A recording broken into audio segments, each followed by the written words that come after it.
Hello students, पिछली class का अपना टॉपिक था अणुसंख्यक गुणधर्म और उसमें हम लोग एक अणुसंख्यक गुणधर्म पढ़ चुके थे। कौन सा? वाष्प दाब का आपेक्षिक अवनमन। और आज का हमारा टॉपिक है दूसरा अणुसंख्यक गुणधर्म कवथनांक उन्नयन। अब कवथनांक उन्नयन से पहले अपने को कवथनांक का पता होना चाहिए कि कवथनांक किसे कहते हैं। कवथनांक क्या होता है कि वह ताप जिस पर किसी द्रव का वाष्प दाब वायुमंडलीय दाब के बराबर हो जाता है, कवथनांक कहलाता है। उसे क्या बोलेंगे? कवथनांक। और वाष्प दाब क्या होता है?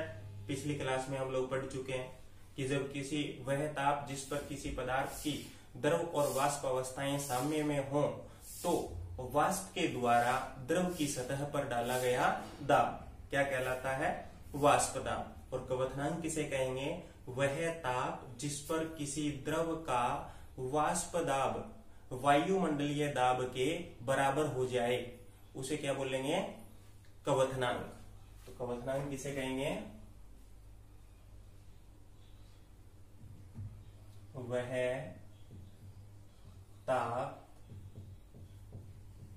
जिस पर किसी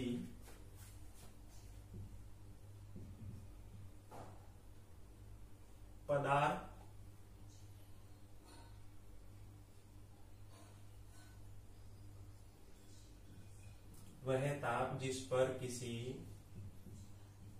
द्रव का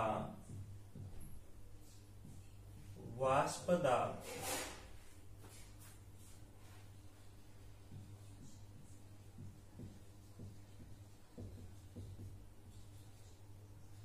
वायुमंडलीय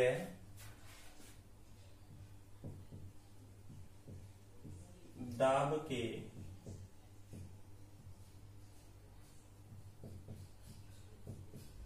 बराबर हो जाता है,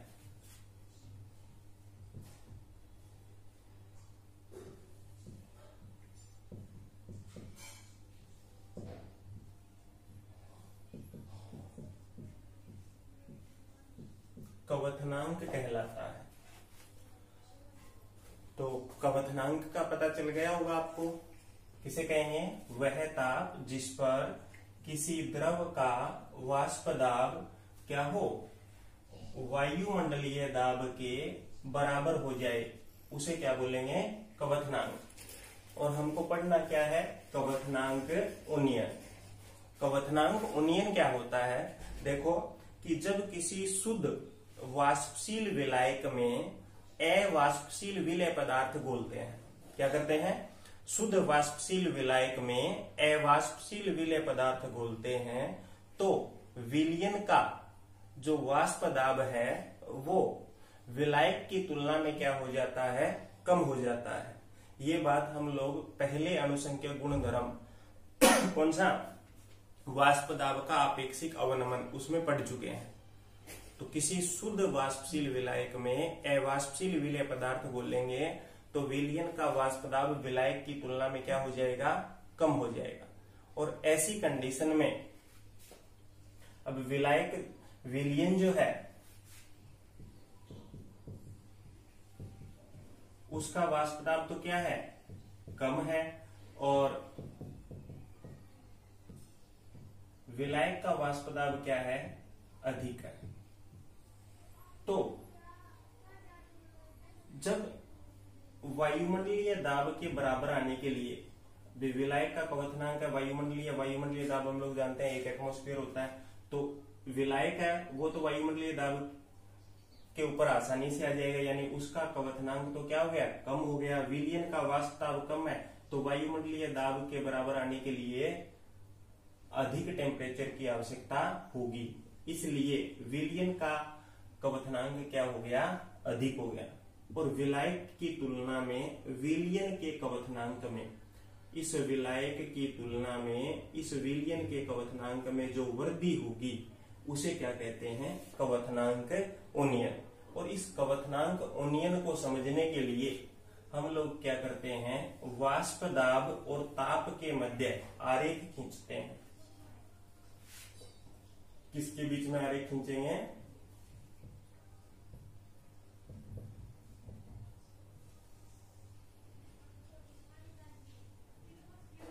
वाष्प दाब और ताप के बीच में।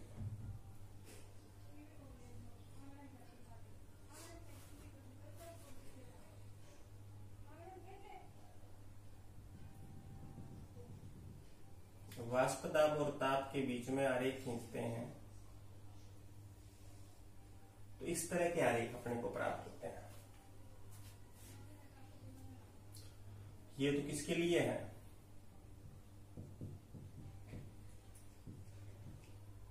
विलायक के लिए, क्योंकि विलायक का वाष्प दाब क्या है, ज्यादा है। विलयन का वाष्प दाब कम है, तो ये विलयन के लिए।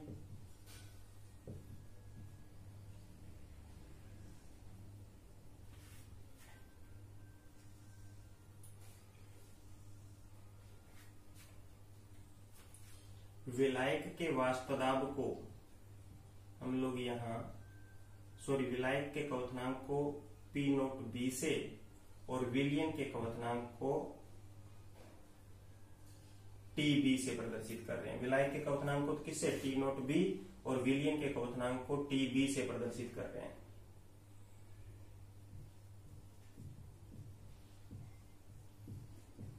विलायक का क्वथनांक कितना है, T0B,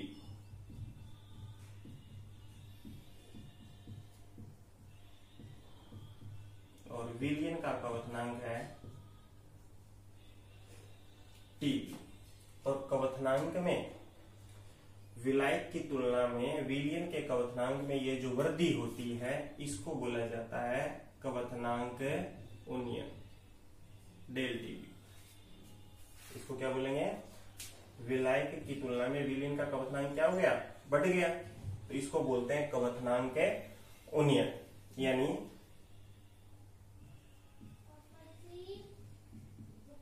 क्वथनांक उन्नयन डेल TB बराबर क्या हो जाएगा,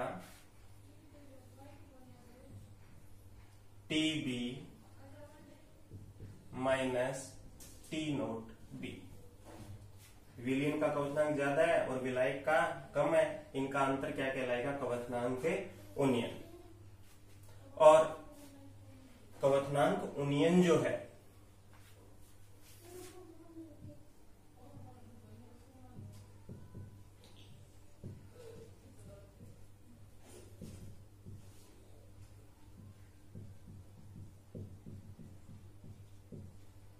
अणुसंख्यक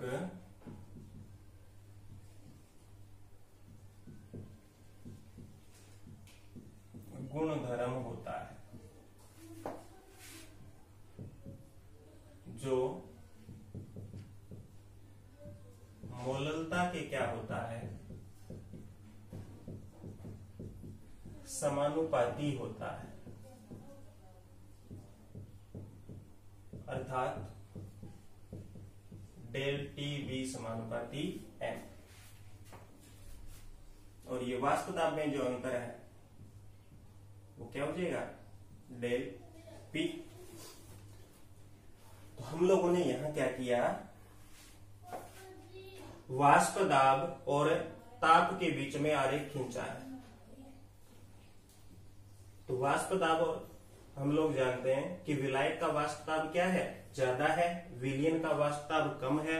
वाष्प दाब और ताप के बीच में आरेख खींचा, तो इस आरेख से स्पष्ट होता है कि विलायक का क्वथनांक कम है, किसकी तुलना में, विलयन की तुलना में। विलयन का क्वथनांक ज्यादा है और विलयन के क्वथनांक में ये जो वृद्धि है इसको हम लोग बोलते हैं क्वथनांक उन्नयन। और क्वथनांक उन्नयन है वो क्या होता है, एक अणुसंख्यक गुणधर्म होता है जो मूललता के क्या होता है, समानुपाती, यानी डेल TB समानुपाती क्या हो जाएगा, M। और ये मूललता के समानुपाती कैसे होता है इसको भी हम लोग सिद्ध कर सकते हैं। देखें कैसे सिद्ध करेंगे, देखो आरेख से स्पष्ट है कि क्या, देखो वाष्प दाब में जो अंतर है, वाष्प दाब में अंतर जितना ज्यादा होगा, कवथनांक में भी, विलायक और विलयन के कवथनांक में भी अंतर उतना ही ज्यादा होगा। यदि वाष्प दाब में अंतर कम होगा तो यहाँ कवथनांक में अंतर क्या हो जाएगा, कम हो जाएगा। तो हम लोग कह सकते हैं कि वाष्प दाब का जो अवनमन है वो कवथनांक उन्नयन के क्या होता है, यहाँ समानुपाती होता है, यानी डेल पी समानुपाती डेल टीबी है।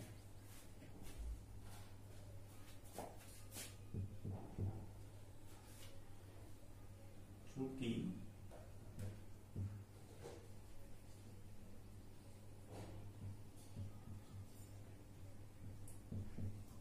और वाष्प दाब का अवनमन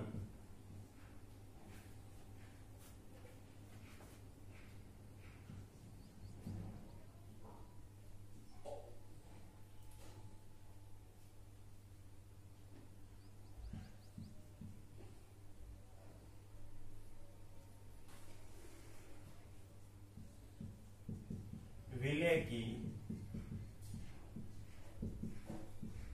मोल भिन्न के समानुपाती होता है।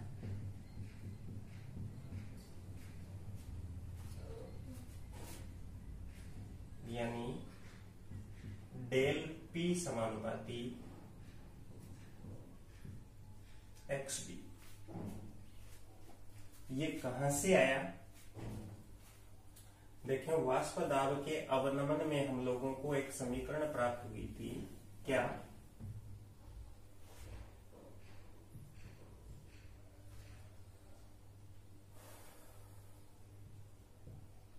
पी नोट ए माइनस पी एस बराबर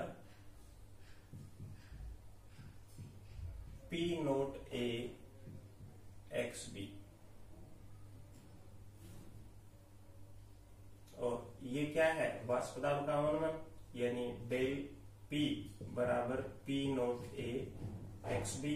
तो हम लोग बोल सकते हैं डेल पी समानुपाती एक्स बी, क्योंकि पी नोट ए विलायक का शुद्ध अवस्था में क्या है, वाष्प दाब है, जो यहाँ नियतांक का कार्य कर रहा है। तो ये क्या हो जाएगा, डेल पी समानुपाती एक्स बी। अब वाष्प दाब का अवनमन कवथनांक उन्नयन के समानुपाती है और वाष्प दाब का अवनमन मोल भिन्न के भी समानुपाती है। तो हम लोग कह सकते हैं कि कवथनांक उन्नयन डेल टी बी भी क्या होगा, विलय की मोल भिन्न के समानुपाती होगा, यानी डेल टी बी समानुपाती एक्स बी।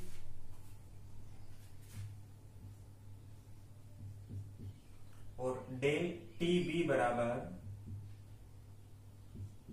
के एक्स बी। ये समीकरण अपनी एक थी, ये समीकरण हो गई दो। के यहाँ क्या है, समानुपाती नियतांक है, और मोल भिन्न, विलय की मोल भिन्न क्या होगी, विलय के मोलों की संख्या अपॉन विलय के मोलों की संख्या अपॉन कुल मोलों की संख्या, यानी एक्स बी बराबर N B upon N A plus N B होगी।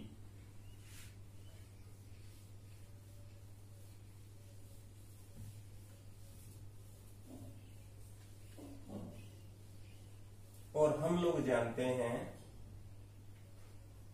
सबसे पहले कि अत्यधिक तनु जो विलयन होते हैं,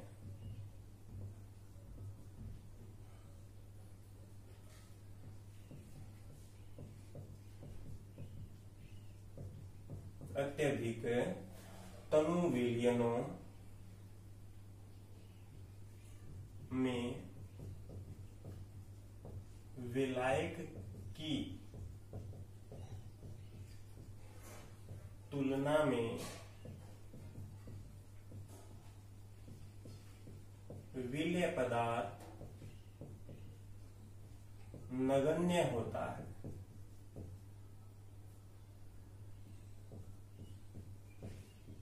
अर्थात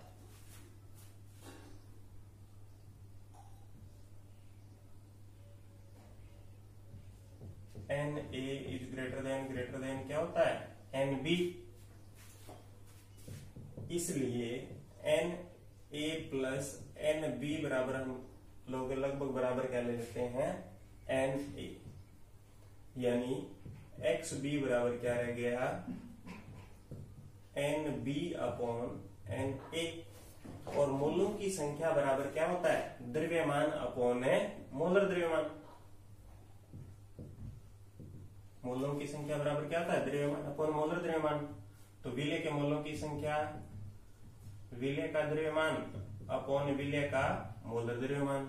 इसी तरह विलायक के मोलों की संख्या विलायक का द्रव्यमान अपॉन विलायक का मोलर द्रव्यमान। मोलों की संख्या का ये मान रख दें यहाँ पे, तो एक्स बी बराबर W B upon M A upon W A upon M A, या इसको लिख सकते हैं W B into M A upon M A into W A.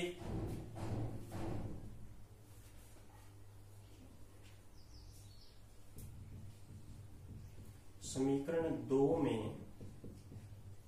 X B का मान रखने पर, यानी समीकरण 2 में जो किसका मान रख रहे हैं विलेय की मूल गुण का मान, डेल टी बी बराबर K M A into W B upon M A into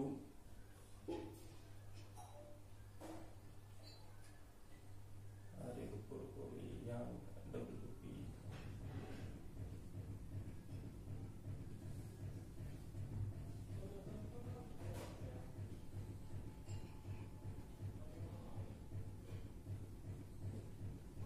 M B into W ए।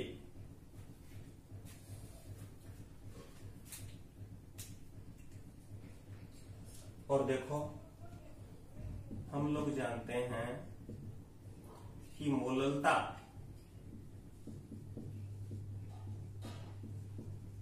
का फॉर्मूला क्या होता है W B upon M B into W A into 1000 किया था। कब? जब विलायक का द्रव्यमान क्या हो किलोग्राम में हो, सॉरी ग्राम में हो, लेकिन यहां पर किस में ले रहे हैं अपन किलोग्राम में, क्योंकि विलायक का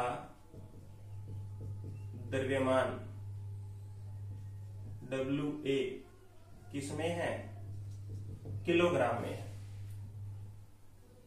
तो यहां पर 1000 नहीं आएगा, क्यों? क्योंकि ग्राम को किलोग्राम में बदलने के लिए 1000 का भाग दिया था हम लोगों ने, तो यहां 1000 नहीं आना। और यहां देखो इस समीकरण में W B upon M B into W A, यही है क्या? ये क्या है मोललता। तो ये मान हम यहां रख सकते हैं। यदि ये मान यहां रख दें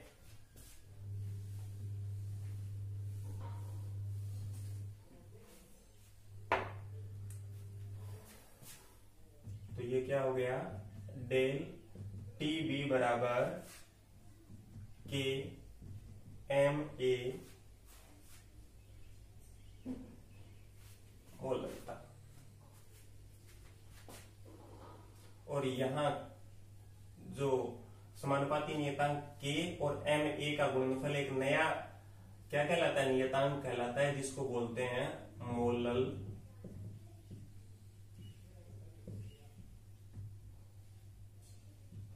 उन्नयन स्थिरांक या इसको कवथनांक उन्नयन स्थिरांक भी बोलते हैं।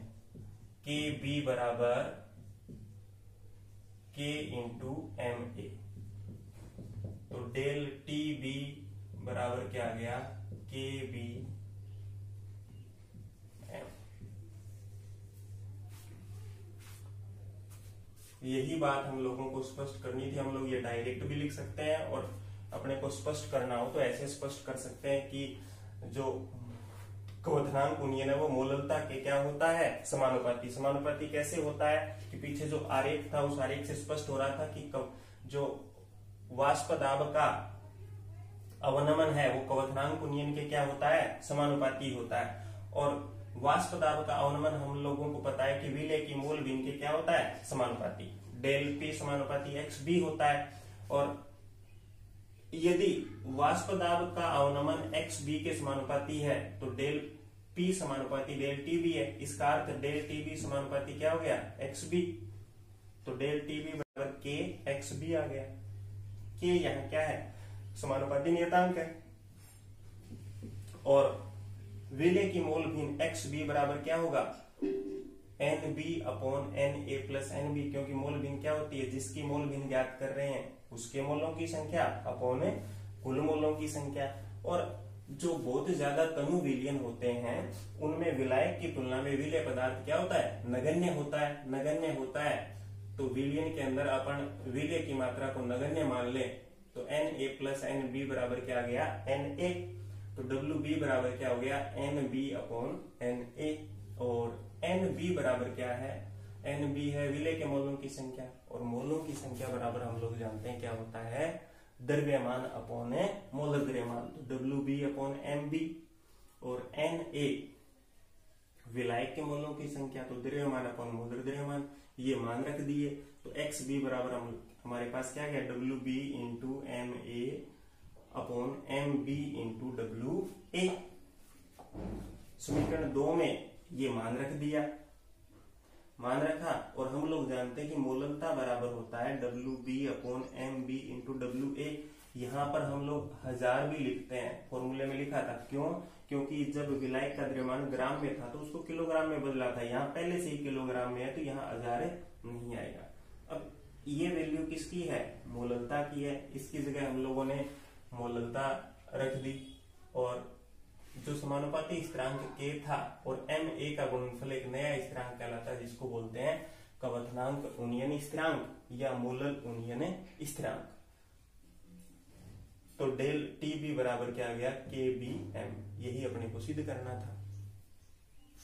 अब हम लोग इससे अवाष्पशील विलय का अणुभार कैसे ज्ञात कर सकते हैं, इसी के अंदर एक और सब हेडिंग।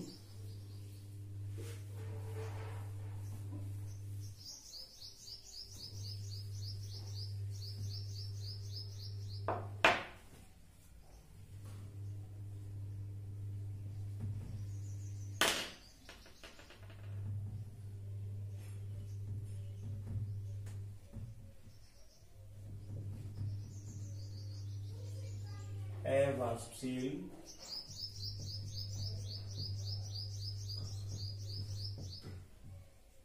विलय पदार्थ का मोलर द्रव्यमान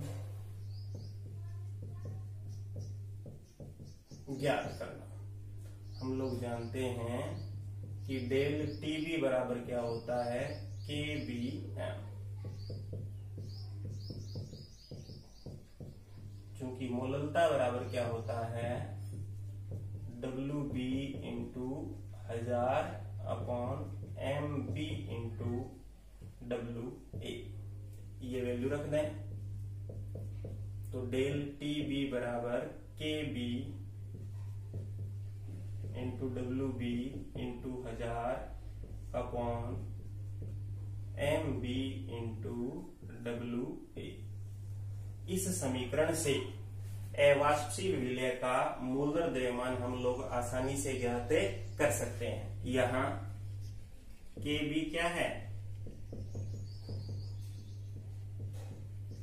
मोलल उन्नयन स्थिरांक कहलाता है। डब्ल्यू बी विलय का द्रव्यमान है, ग्राम में होगा ये फॉर्मूले के अकॉर्डिंग। MB विलय का मोलर द्रव्यमान है, और WA विलायक का द्रव्यमान, किसमें? ग्राम में। यदि 1000 हटा देंगे तो ये किसमें आ जाएगा? किलोग्राम। तो इस समीकरण से अवाष्पशील विलय का अणुभार हम लोग ज्ञात कर सकते हैं। और मोलल उन्नयन स्थिरांक का हम लोग यदि मात्रक देखें तो क्या होगा? देखो समीकरण क्या है? डेल TB बराबर KB M। तो KB बराबर क्या हो जाएगा? डेल TB अपॉन मोललता, और डेल TB कवथनांक तो टेम्परेचर केल्विन। मोललता का मात्रक क्या होता है? मोल प्रति किलोग्राम। तो मात्रक क्या हुए? केल्विन किलोग्राम पर मोल। ये क्वथनांक उन्नयन का मात्रक हो गया। क्या हुआ? केल्विन किलोग्राम पर मोल। और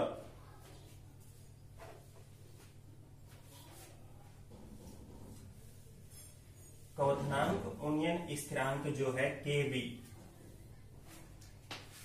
ये विलायक की प्रकृति के ऊपर निर्भर करता है, और इसे एक निम्न उष्मा गति की समीकरण से हम लोग आसानी से ज्ञात कर सकते हैं। KB बराबर क्या होता है? R इंटू T0 B²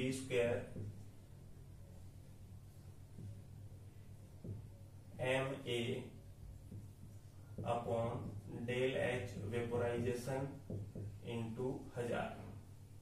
यहां R क्या है? गैस स्थिरांक है। T0 B विलायक का क्वथनांक है। MA विलायक का मोलर द्रव्यमान है, और डेल H वेपोराइजेशन मोलर वाष्पन एंथैल्पी है। इस फॉर्मूले से KB का मान भी हम लोग ज्ञात कर सकते हैं।